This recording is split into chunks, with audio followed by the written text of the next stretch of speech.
ওকে বাবা, চল। আসসালামু আলাইকুম, সবাইকে শুভেচ্ছা জানাচ্ছি। মাসুম মাহবুব। প্রিয় দর্শক, ইরানের সর্বশেষ আপডেট দেওয়ার জন্য বসেছি। ইফতারির আগে আপনারা আছেন। শুরুতে হয়তো আমার ছেলেকে দেখে ফেলেছেন, সে আমার সাথে দাঁড়িয়েছিল, কথা বলতেছিল।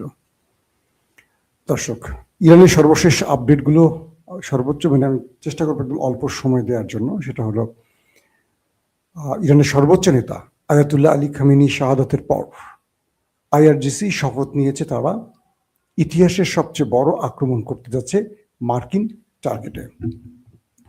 তারা যে কথাটি বলেছে সেটি বাস্তবায়নের ইতিমধ্যে কাজ শুরু হয়ে গেছে।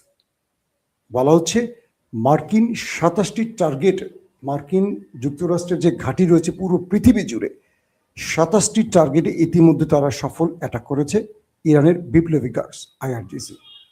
পাশাপাশি বলা হয়েছে যে অঞ্চলগুলো, মানে আরবের যে অঞ্চলগুলো